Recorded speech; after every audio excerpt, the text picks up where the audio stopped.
Welcome and thank you for tuning in to A Sound Constitution on CHLY 101.7 FM with Ryan, Matt, Aminder, Alicia, Matthew, and Emily. We are fourth year BSN students at Vancouver Island University in Nanaimo, BC. We are working to demystify health issues affecting our community, bringing you evidence-based information about healthcare. This information is for educational purposes only and does not replace the advice of your primary healthcare provider. We would like to start our show by acknowledging that we are on the unceded territory of the Nanaimo people, with a broadcasting range that overlaps the Kwotsun and the Tla'amin territories. This acknowledgement is done with gratitude to the Nanaimo people and with the intention to increase awareness about truth and reconciliation processes and efforts on Vancouver Island. Additional information and resources surrounding Nanaimo history, reconciliation, protocol, and land acknowledgement can be found on our Facebook and YouTube pages.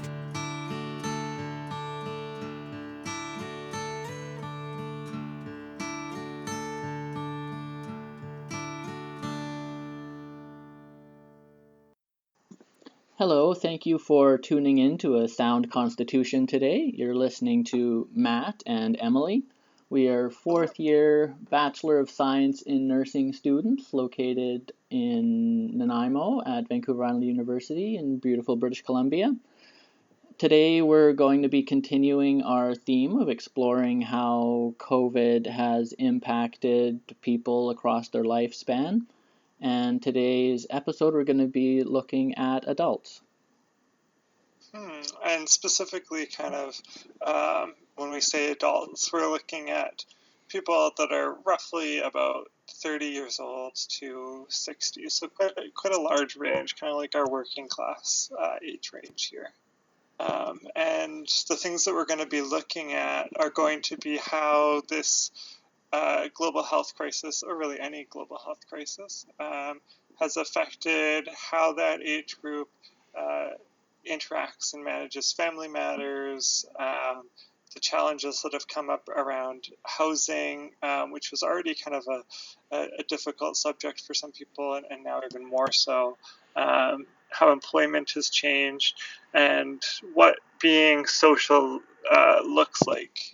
So yeah, that's a lot of things that we kind of identified we think are applicable to the adult age range, like Emily, you just said there, family.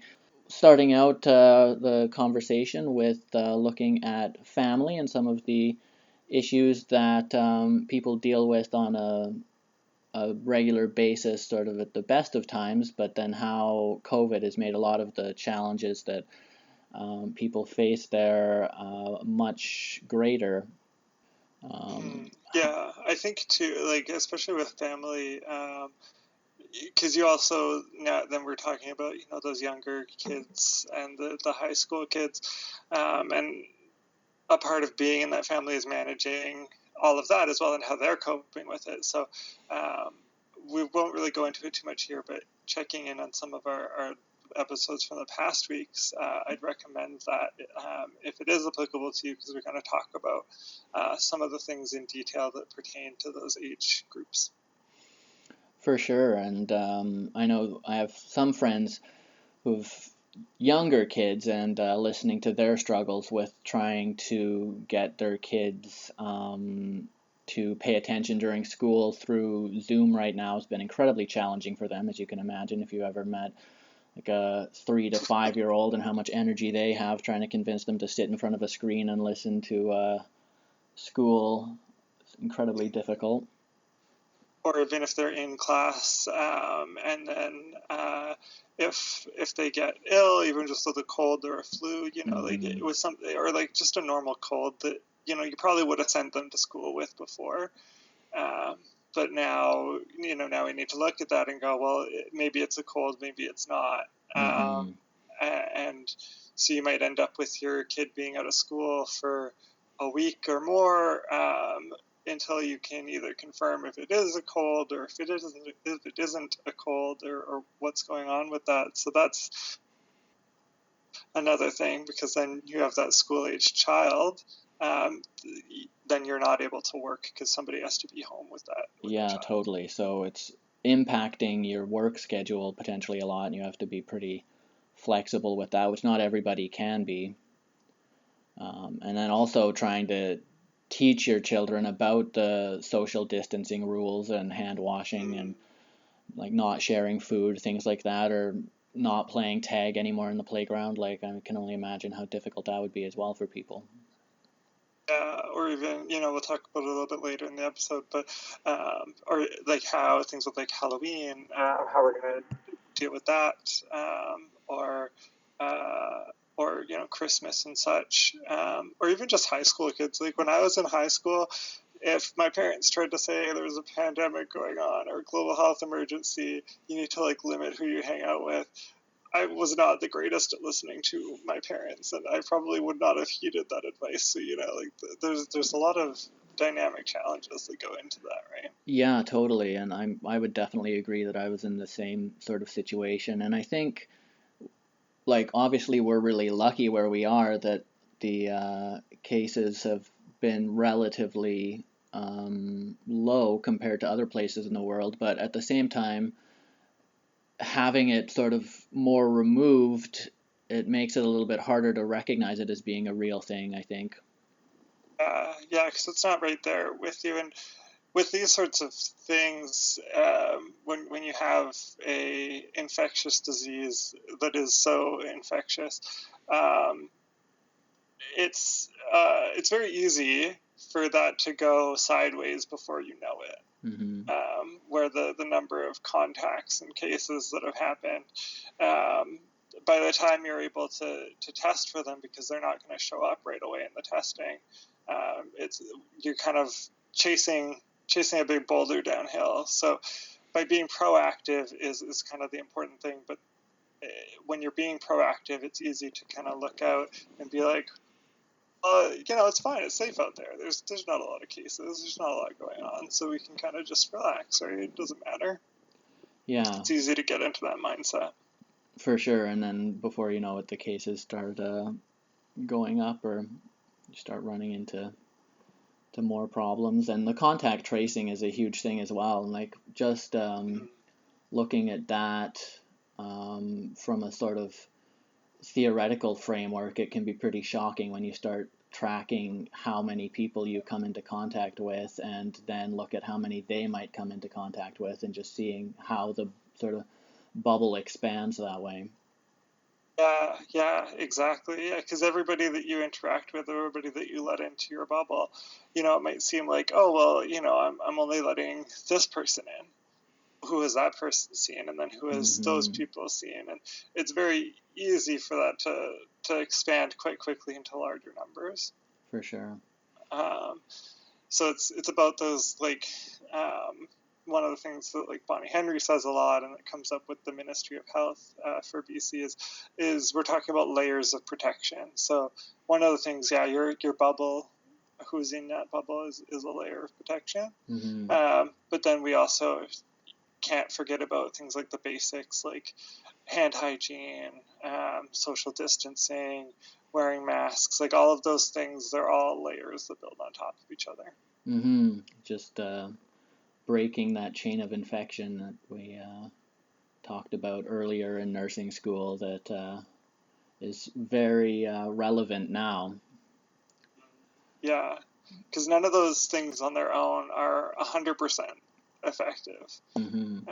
So yeah, it's you got to attack these sorts of issues, this chain of infection, from every kind of angle that you can.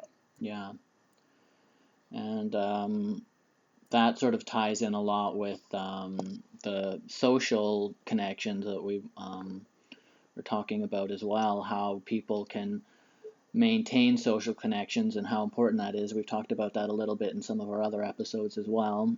I actually was involved in a virtual town hall with the VIU Student Union the other night, which was really interesting. And one of the main topics that came up was how important having social connection is for people in terms of like their mental health and just sort of mental well-being. And I think that's something that everybody's dealing with right now.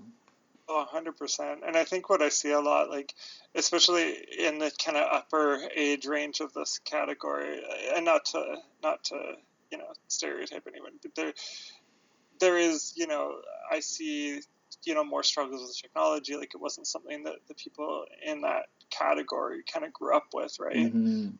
Whereas somebody that's a younger adult or kind of early 30s or something might feel more comfortable connecting with people over things like Discord or FaceTime or whatnot to play games or to just video chat or hang out. Certain groups of people, and I guess even just across that entire age span, like some people might just not be tech savvy and might feel more comfortable or might get more of a relief by being in the same space with people. For sure. I think like looking at adults who maybe have even like younger kids these days are incredibly tech savvy, like using phones, computers, like they pick it up just so fast. I don't think they really have too much of an issue with technology. I don't know if maybe they get the same amount of social connection out of it that like adults or people like older teenagers might get out of it. I mean, obviously it's not the same, but when you're an adult, I think you get more out of just having a conversation with somebody, whereas if you have young children, they need more of that like tactile interactive component. So it might not be quite the same for them. But as far as the technology goes, I think they're, for the most part, again, not to like stereotype, I think they're generally pretty, kids these days are pretty comfortable with it. But I know some of the elderly, like more retirement sort of age people, again, I don't want to stereotype, but like thinking about my parents, my dad, he's very like pretty tech savvy because he's worked in technology his whole life, but his parents, or his mother, my grandmother, she's in her 90s. She lives in a care home now, and she has a huge struggle with technology. And then again, being in a care home, she's that much more isolated there, and trying to have any sort of visit or connection with her is really difficult for that reason. So I think that's something that a lot of people are struggling with as well.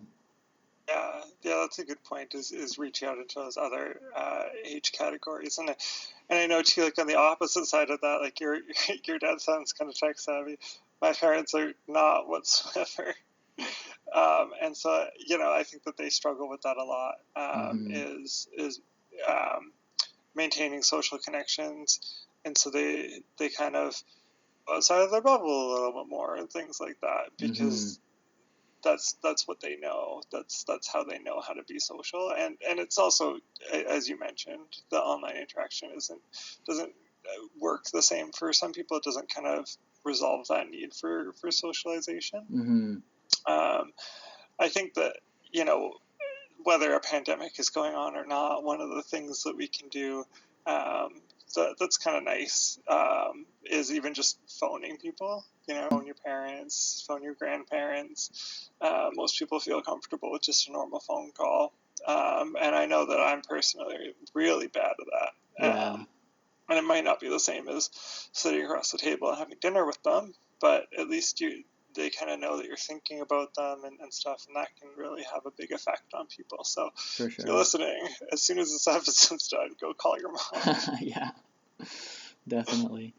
Yeah, I definitely don't have enough phone conversations. It's funny, I think, when you tend to communicate more by text or instant messaging, which is definitely what I'm more used to. It's starts seeming weird to have a phone conversation, but I think like you said, there's definitely value in going back to that.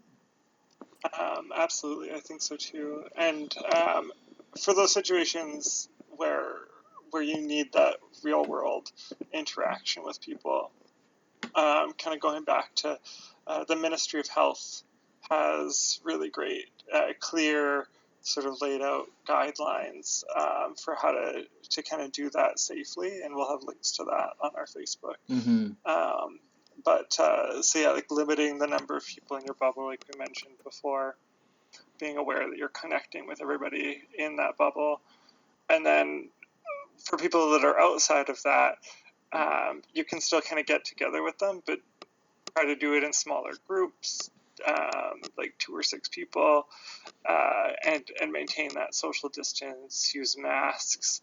And for both of that, stay home if you have any like cold or flu-like symptoms. Mm-hmm. Yeah, so just those sorts of things.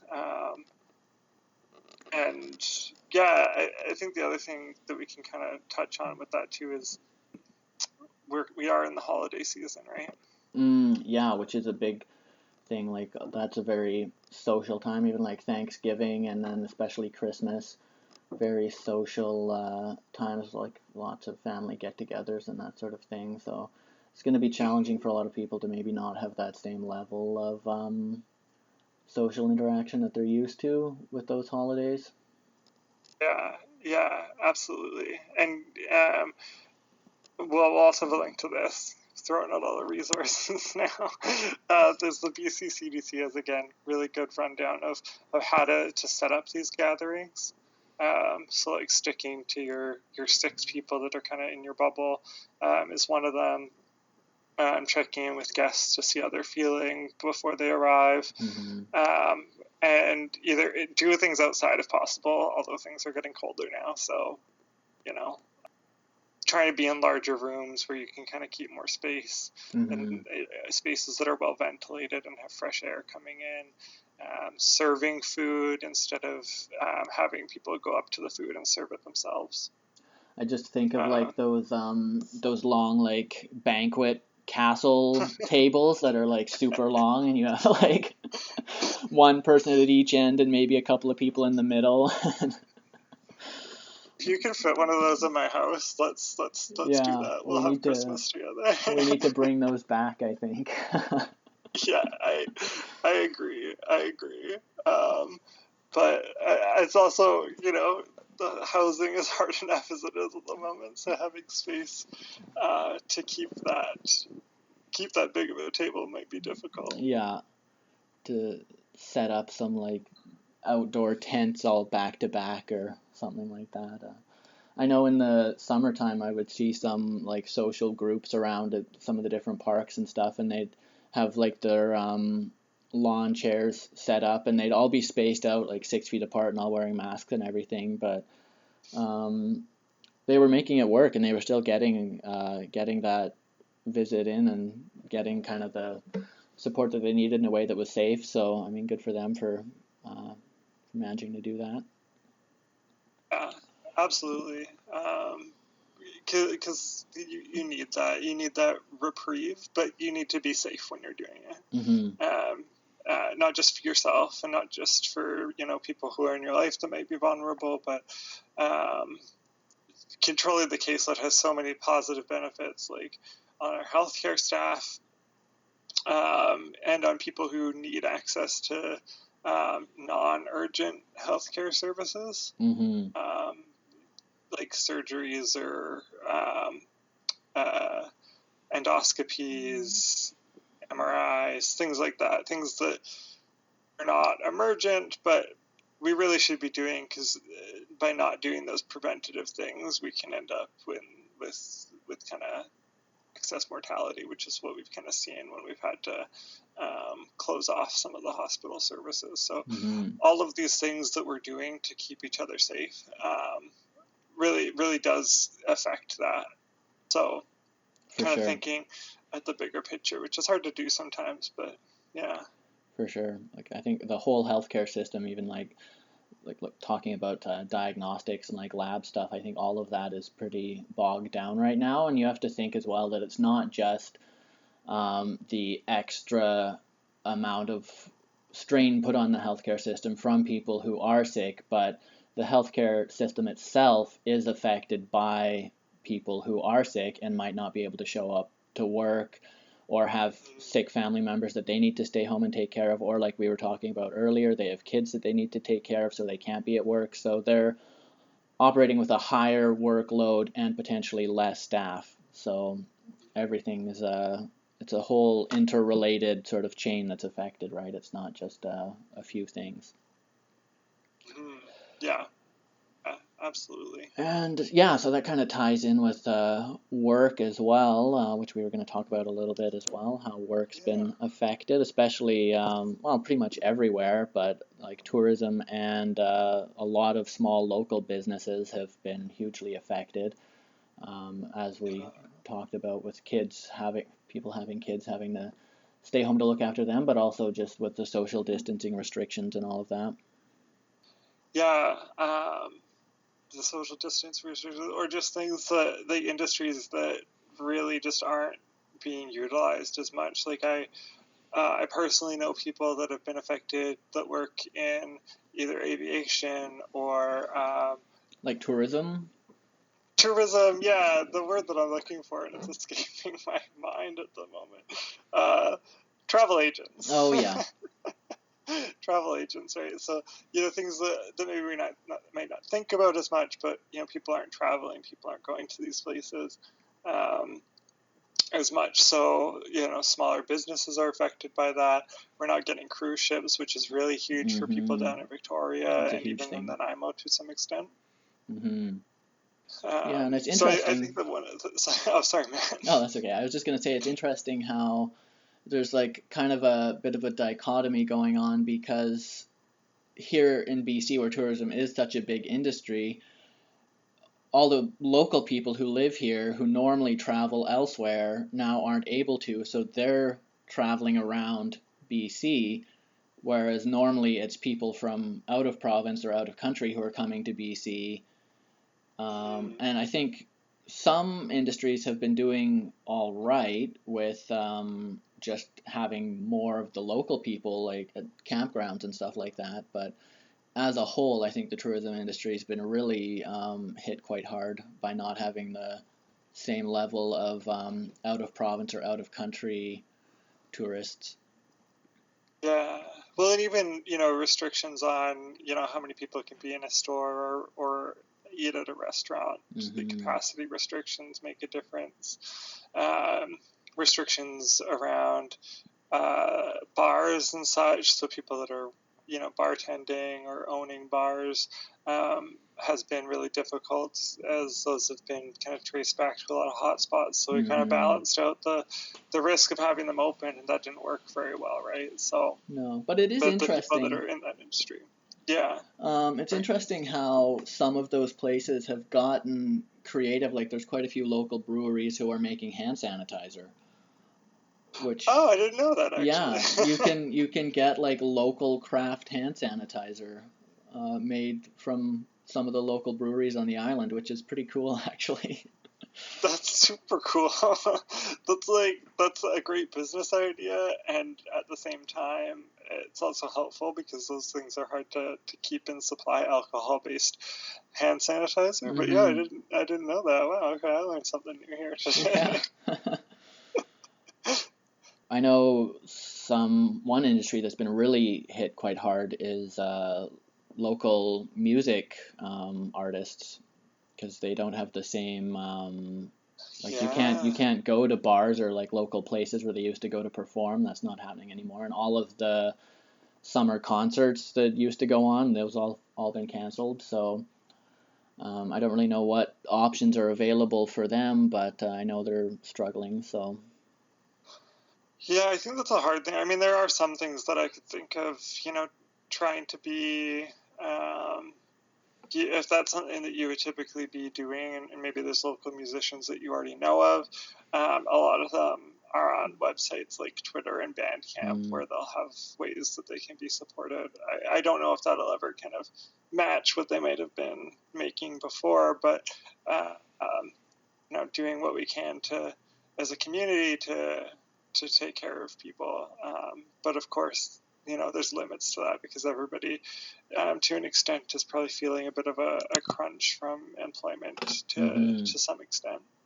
I know some of the bigger musical artists have been doing like fundraisers and stuff like that. Like they'll be on TV where they'll do performances and they just show them back to back, and you watch like these back to back shows from the local artists on TV. There was a couple of them that went on sort of in the early days of the COVID lockdown, and it was actually really cool to watch. So I would keep your eyes open for some of those, because that is one way that you can still get to enjoy some sort of music in a different format. It's not the same as like a live show, but it's better than just like listening to it.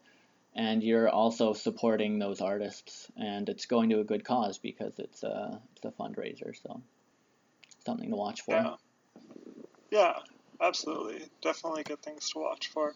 And, like we're talking about tourism, just to call back to that, trying to take the time to do little trips within our communities or within our provinces, while still being safe, still, keeping in mind all that social distancing and everything, but doing that, and going out to Victoria from Nanaimo, or to even some of the smaller communities that are kind of in between the two, going out to Tofino, going up to like Courtney Comox and stuff like that, and seeing like some of the local beauty and shops and everything that are in these wonderful places. So that's a really good way, especially if you are somebody that's had stable employment through this experience, to kind of like get your traveling kick, because there's amazing, beautiful things to see nearby that we kind of take for granted, I feel like. For sure. And then you also can give back to our communities here by doing that. Yeah, and there's a lot of like smaller local coffee shops and cafes and restaurants and stuff like that that have opened back up, and a lot of them are doing more mainly takeout sort of things.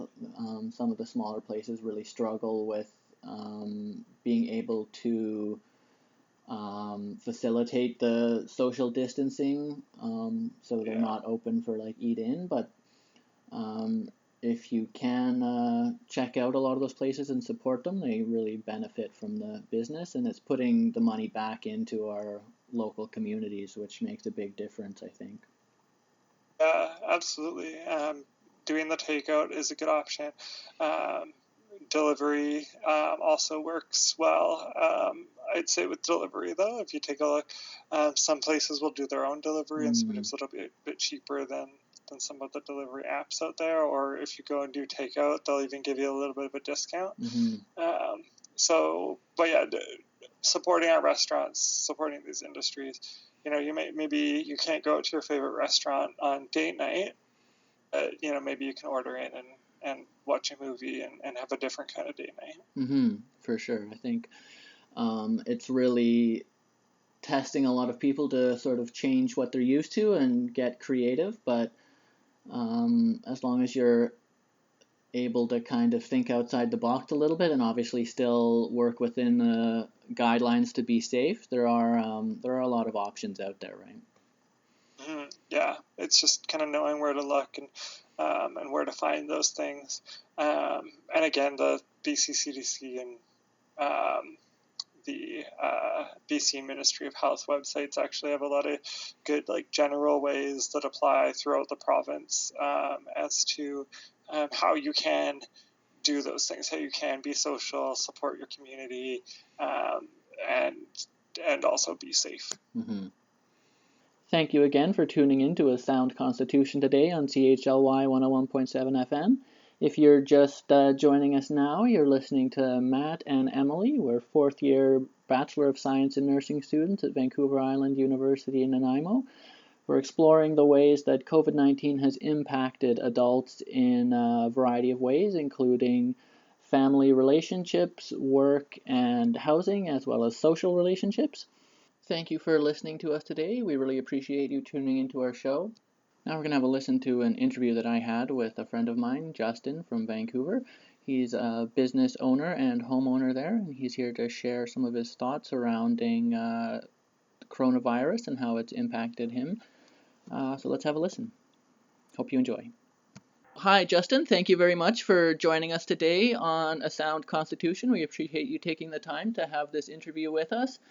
So you own your own business in Vancouver. Can you tell us a little bit about what your business is and how it works? Sure. So it's a professional advisory firm. So I'm licensed as an accountant. Basically, what we do is we provide general advisory on whatever businesses and business owners are doing with their wealth and their business strategy.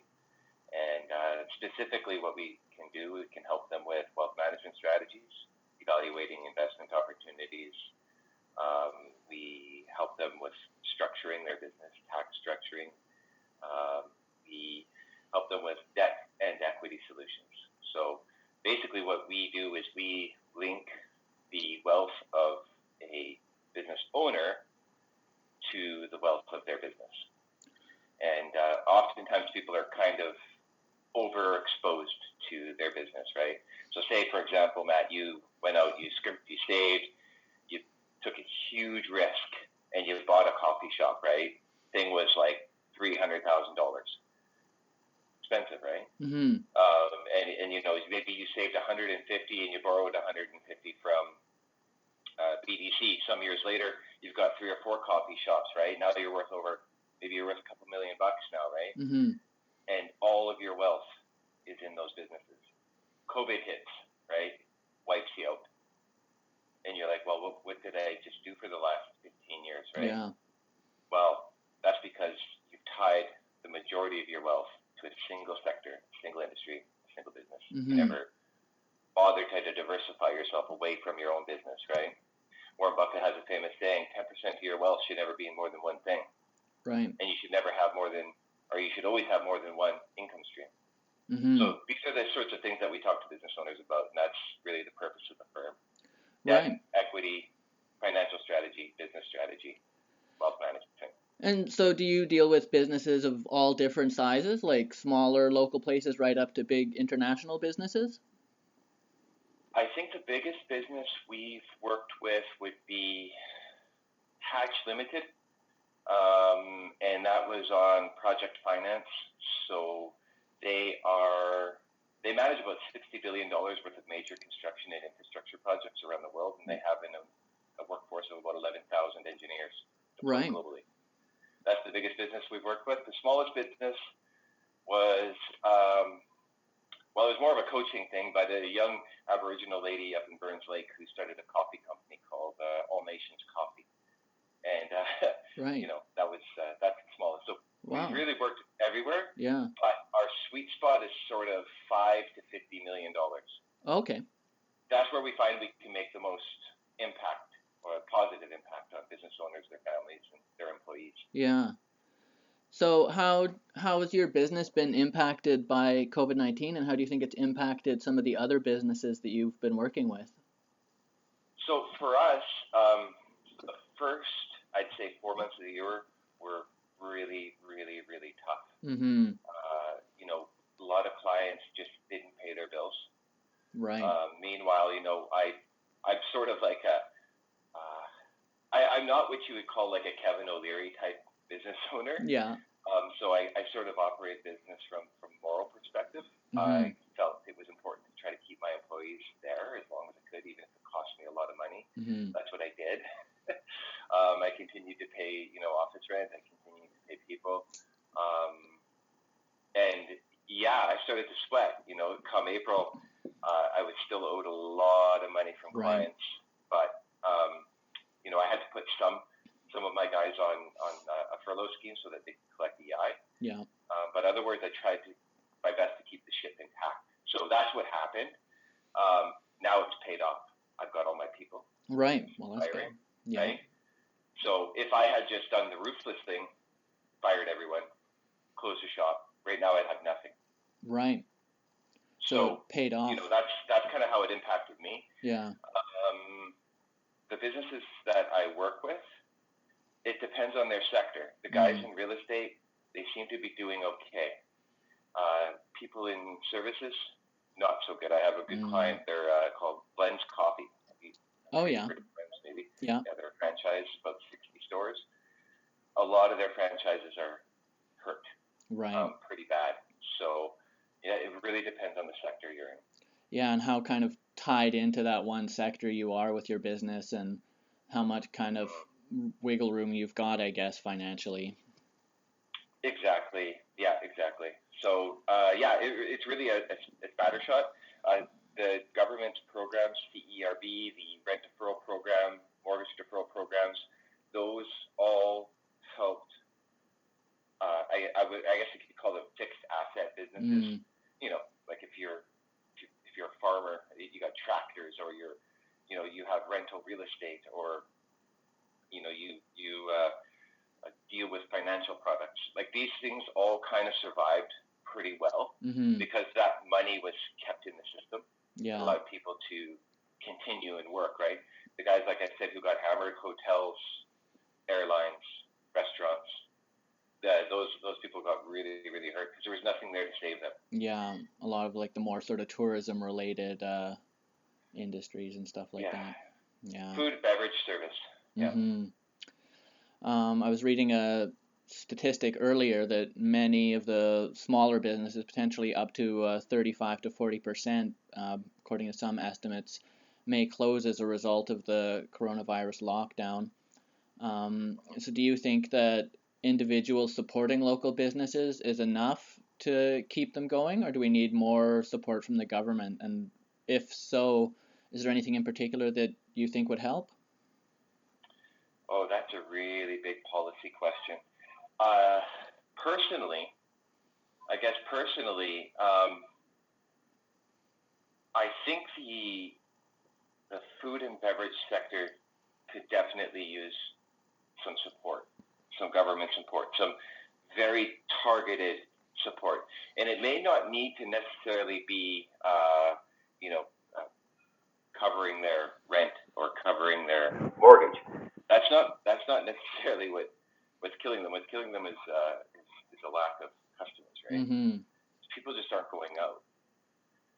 So, government could. I know in the UK it was rolled out wrong, but they had like a restaurant voucher scheme. Okay. To encourage people to get out to restaurants and that sort of thing. I don't know how to properly do that. I'm not like a public policy expert, but that sort of micro stimulus would be probably beneficial to restaurant operators if it's done correctly. I believe the UK was a massive failure. But I think the idea was sound. Yeah, sort of similar to how Victoria does the dine around and stay in town thing every year, but like a COVID-friendly version of that, if such a thing is possible. Yeah, exactly. So that's something that government could do. Business failures in general, though, they happen all the time. Right? And that's why I have so much respect for the entrepreneur, because you go out there, you risk everything you've ever worked for, and then you lose it. Yeah. Right? And that is so ballsy. So I have this deep respect for the small business guy or the entrepreneur, or anyone who decides to go ahead and do this. Yeah, definitely. Well, it would be really scary. Like, it's a huge investment, huge personal risk, and then you never know when something like COVID might come along and just wreak havoc with it. So, yeah. Yeah, exactly. So I guess, I mean, it's interesting, but the things that make us human are the first things to be damaged, destroyed, or eliminated in an event like COVID, right? Arts, culture, music, food. Yeah. Like these are things that sort of define our culture, that give perspective to who we are as humans, right? And they're the first to go. Yeah, that's very interesting. Right? That's a good point. Like material things like shelter, getting help with your car payments, this sort of stuff. Like it's always there. But you know what? Coyotes have shelter, right? They dig holes in the ground, and that's where they live. Yeah. It's not necessarily what makes us human. So I guess maybe that's a bit of a tantrum, but I suppose it sucks that those are the first things to leave us. For sure. Well, and I think a lot of the things that we try to protect and cherish the most. Yeah, and a lot of that is tied into social interactions, right? Like music, food, culture is a very social thing, and I think that speaks to how social of a creature we are as humans, and how sort of unnatural it is for us to be in this situation where we're now being forced to be more isolated. Yeah, it's weird. It's a weird time. Yeah. So hopefully I didn't stray you too far from the interview notes. No, not at all. It's definitely interesting topics to talk about. So kind of switching to a little bit more positive stuff now. Sort of we're in phase 2. Things were sort of starting to look like they're getting a bit better, but now we have some case numbers that are growing again, unfortunately, but we're still kind of progressing to getting things going again. So do you think we're past the worst part of things now and they're starting to get better from a business perspective? I think from a business, but also a public health point of view, despite the rising case numbers, I do feel more comfortable and confident than I did in April. Mm-hmm. And that stems from a few things. I think the spiking numbers now people are more aware. Yeah. Testing is readily available. People are getting tested even if symptoms are super mild. Yeah. And then on the health side of things, treatment is much better understood. Mm-hmm.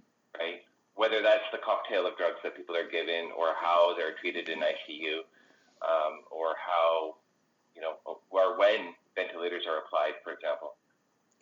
Yeah. It's much better now than it was at the early part of the disease. It's not That's why, so even though unknown. you see case numbers rising, Mm-hmm. or daily case counts rising, the total number of people infected rising, but the death rate declining or staying stable.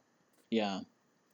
Yeah, so I feel comfortable from the public health perspective, and that public health perspective gives me confidence in the business side.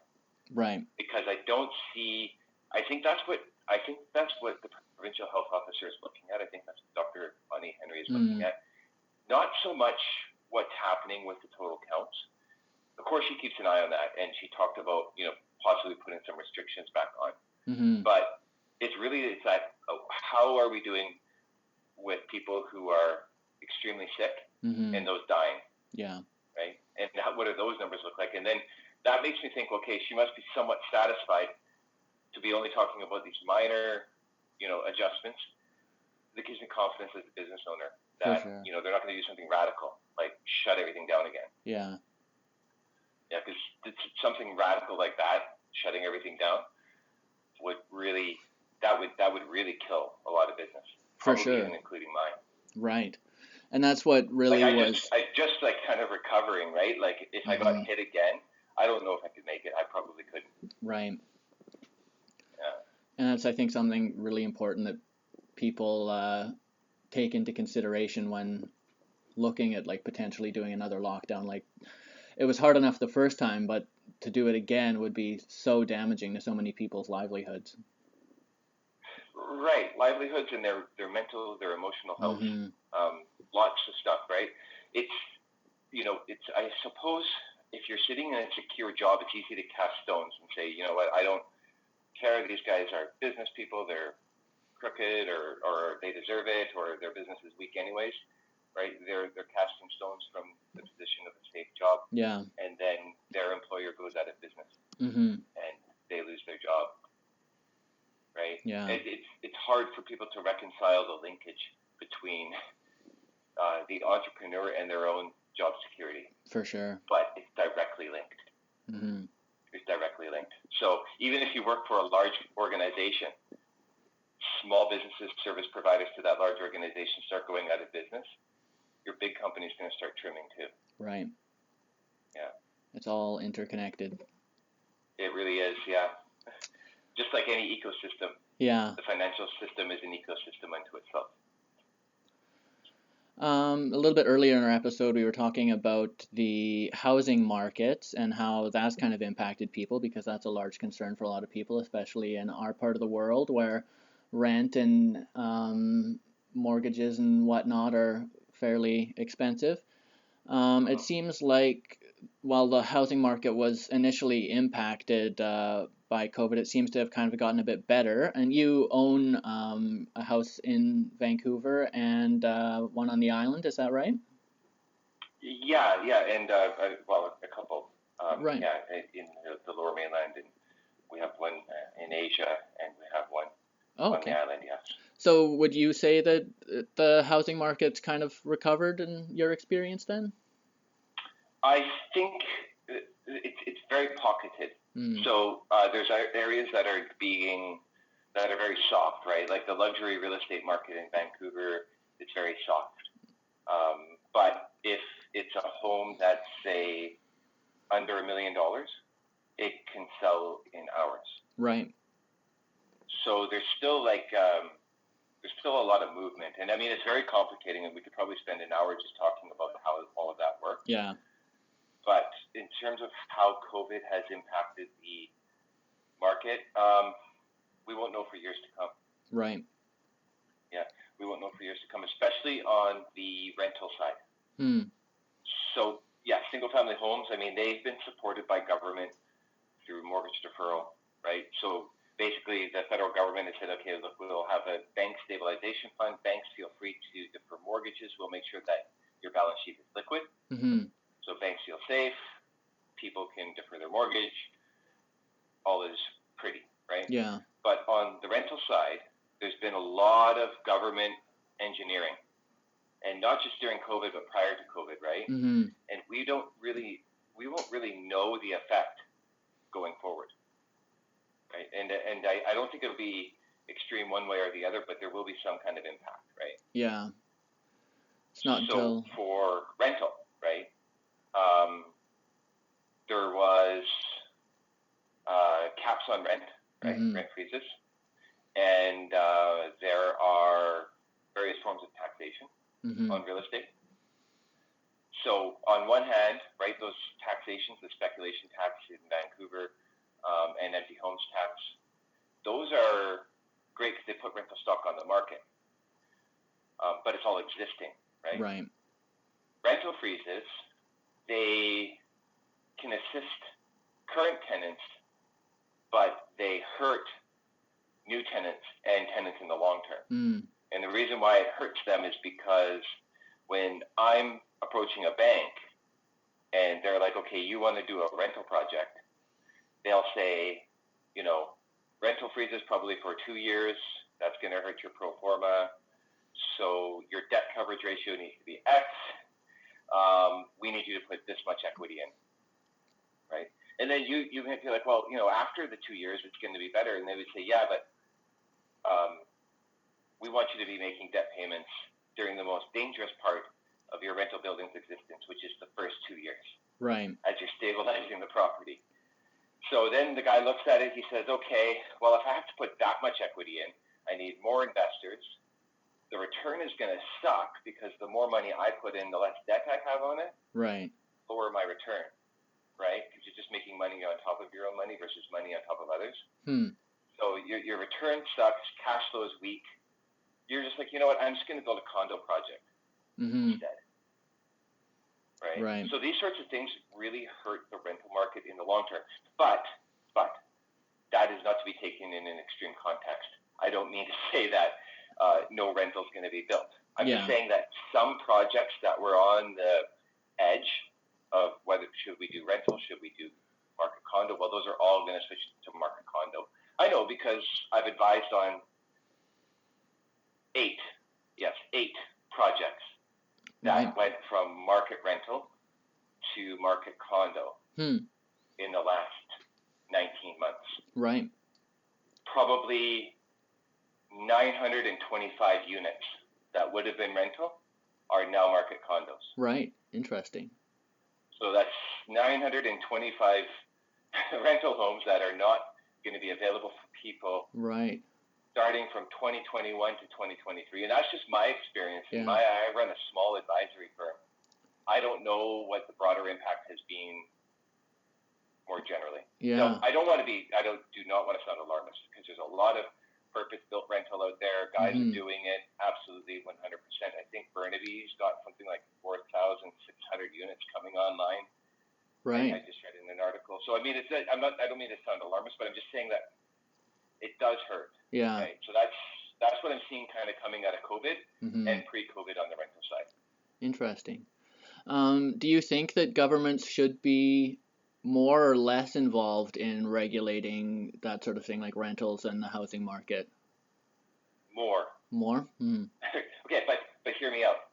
I know I just sounded like a capitalist, and now I sound like a socialist. It's not the case at all. I'm purely a pragmatist. Okay, so more involvement in other ways. Okay. More non-market housing. Mm-hmm. In other words, I was part of a really interesting project. It was 125 units. BC Housing came in and they rented a block of 40 of those units for 8 years at market rate. Then lower middle income people could move in at a subsidized rent. In other words, the government took a large block of units at market rate. Banks loved it. Mm-hmm. They saw security. Hey, in this 125 unit complex, almost a quarter of the units, or like 40% of the units, or 30% of the units are secured by the government. Right. The banks are so happy, right? Yeah. And what did it do? It created units of rental stock for people who are low income. Mm-hmm. That's a great way for government to be involved. Non-market housing. Yeah. Or building housing for the disadvantaged, people with mental illness, right? Mm-hmm. Dealing with homelessness. These are areas where government can make a really big impact. Another good one, carrots and sticks, right? If you, in Burnaby, if you build a tower, if you're demolishing rental stock to build your tower, you have to replace that rental stock. Okay. So that's the stick. It's in the city's laws. Right. So you have to rebuild that, right? Mm-hmm. But if you go ahead and build additional rental, you can get bonus density. Bonus density basically just means you can build more units on the same site. Right. So they give you these incentives, right? These are great ways for government to help. Let the market determine the appropriate amount of market rental stock and market rental rates. And let government help those who are most capable of helping. And that is people who are low income or poor or students or people suffering with mental and physical health issues. Yeah. I think that's where government's policy book should play the most. That's where they would make the greatest positive impact. Yeah, for sure. Definitely. That makes a lot of sense. Thank you.